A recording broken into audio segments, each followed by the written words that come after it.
abeseduze kubantu bakithi la behlala khona.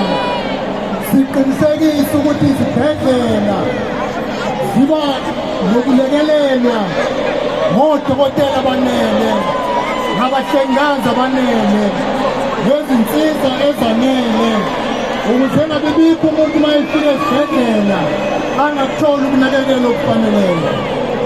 Sizokwakhela abantu bakithi izindlu ezibanikeza isithunzi, indlu nendlu ezokwakhiwa uhulumeni we-IFP, iyothi uma iqeda ukwakhiwa ifakelwe i-solar panel ukuze uma ingena khona umuntu angene kwindlu enogesi, aphume emthwalweni wokuphila kanzima ngenxa ye-load shedding. Sizoqikelela ukuthi imigwaqo yakithi iba sezingeni elifaneleyo. Ama-potholes ayoba yinto yokuqala emgwaqeni kahulumeni wesifundazwe nemigwaqo kahulumeni kazwelonke. Siyokwehlisa imali eningi iye komasipala ukuze omasipala bakwazi ukubhekana nengqalasizinda. Siyoqikelela ukuthi ezokuthutha ziba sezingeni elifaneleyo.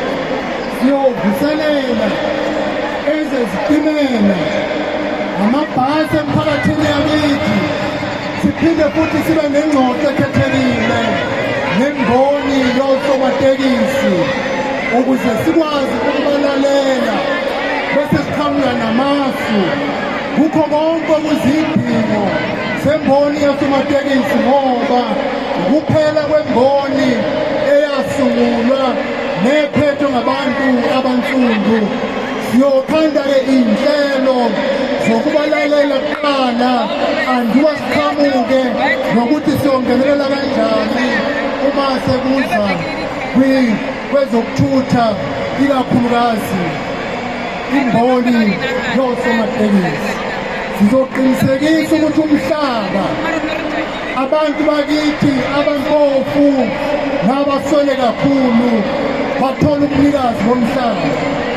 Umhlaba ongaphansi kahulumeni ongenziwa lutho siyowuthatha siwabele abantu bakithi, ngoba umhlaba iyona nto yokuqala eyenza umuntu akwazi ukunotha, ngoba enomhlaba osegameni lakhe akwazi ukulima kuwo, akhiqize ukudla, adle nomndeni wakhe, adayise ukuze akwazi ukuthola imali yokuphila.